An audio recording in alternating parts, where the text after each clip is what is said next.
Ladies and gentlemen, my name's Paul, and in this RegGaming.com video, a number of you have messaged me regarding whether it's worth purchasing the GTX 1080 Ti. Now obviously this is not a cheap graphics card, and you're not going to be buying this for 1080p. It's going to cost about $700 US. For point of comparison, the 980 Ti was about $649 US. I say about because obviously it does depend on the particular vendor you were buying it from, manufacturer, that type of thing. And currently the GTX 1080 has just had a price cut down to $500 US. So there is quite a price disparity between the two pieces of hardware. Now we don't have time to do a comparison, but I have grabbed a couple of images and just going to give you my thoughts and opinions on this particular card. There is one major issue I have with suggesting to buy this GPU, and that is that we are in March, and obviously it's said that Nvidia are going to have a rival by the name of Vega come about May.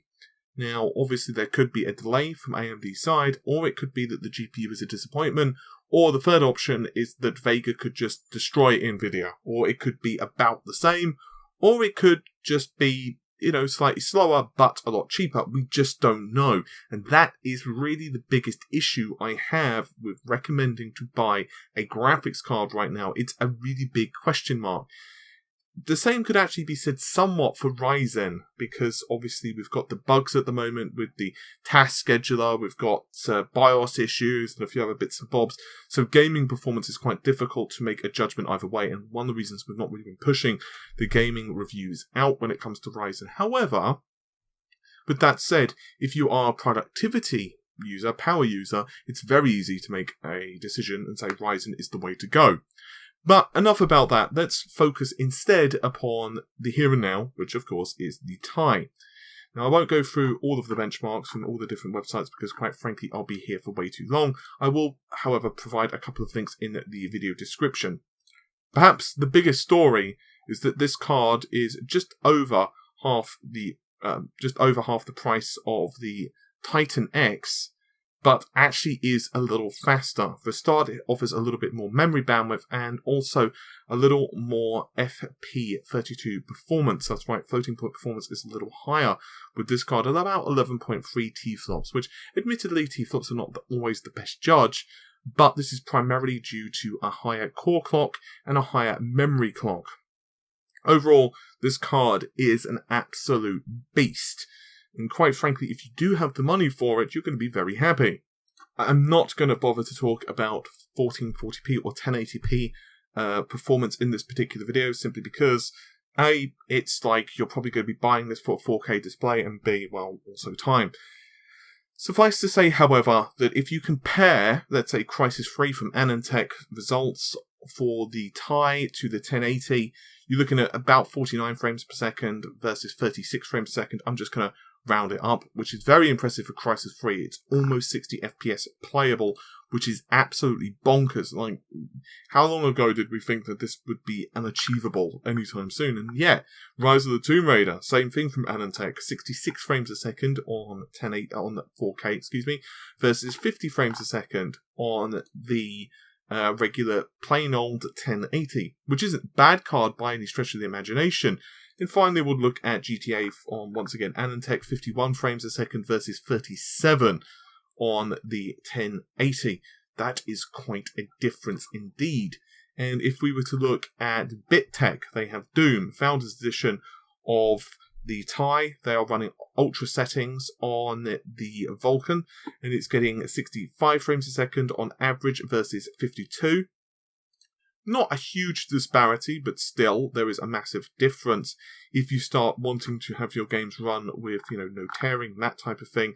And even Mankind Divided is extremely hard on this card. It's getting about 30 frames per second average versus 23. So definitely, if you're looking to play this game, 30 FPS, you might not be that focused. And finally, BitTech with Battlefield 1. 39 frames a second versus 30 frames a second, so once again, quite the upgrade. Finally, we'll have a look at another favourite of mine, especially back in the day. I don't know if you guys remember them, Tom's Hardware.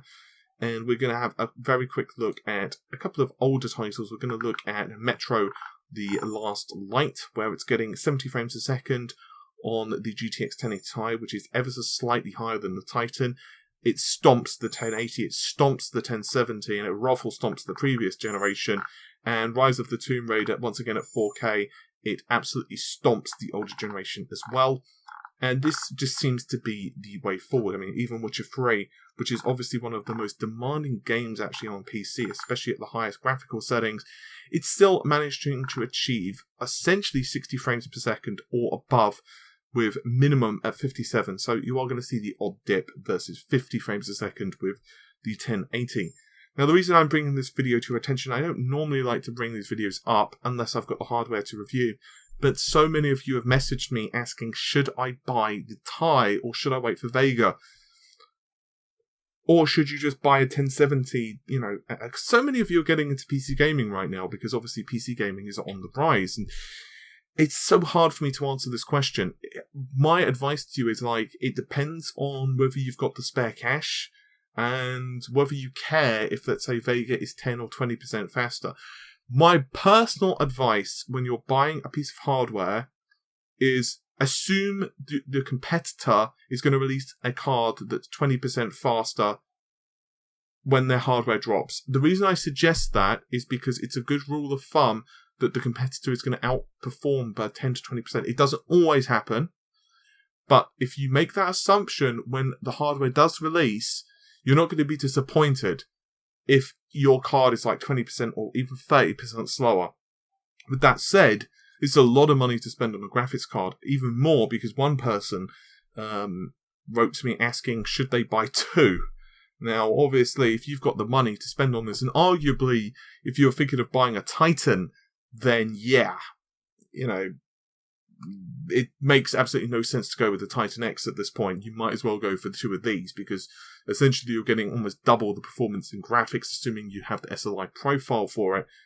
Quite honestly, I would probably go for this card if I had the money and if I was okay and didn't mind, you know, potentially being slightly slower than my rival. It also depends on if you're tied into Nvidia's ecosystem, by which I mean if you've got a G-Sync monitor, then what would you do if Vega was released? Like, by which I mean if you've got a 4K decent G-Sync display or 1440p G-Sync display right now, are you then going to rush out and buy a FreeSync monitor? Because if you are, that's fine, but just be aware that's an additional cost. I guess if you've got a first generation G-Sync display and it's getting a bit long in the tooth and you're thinking of upgrading anyway, then maybe. Aside from that, it's kind of additional expense. So personally, I would definitely consider just sticking with what, you know, Nvidia in that case. So in other words, there's no right and wrong answer here. As for the 1080 versus the 1080 Ti, if you've got a 1440p display, I would probably suggest a 1080 is ample. Obviously, if you've got a 1080p or 1070, rather a 1080 or a 1440p display, really a 1070 can probably handle it.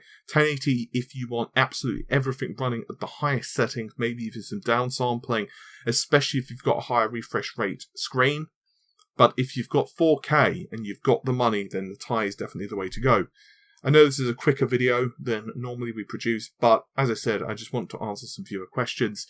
So yeah, hopefully you found it somewhat informative. Do definitely check out the full articles if you want more information, because obviously I've just taken a few select screenshots of their results, and you know, it's always good to peruse.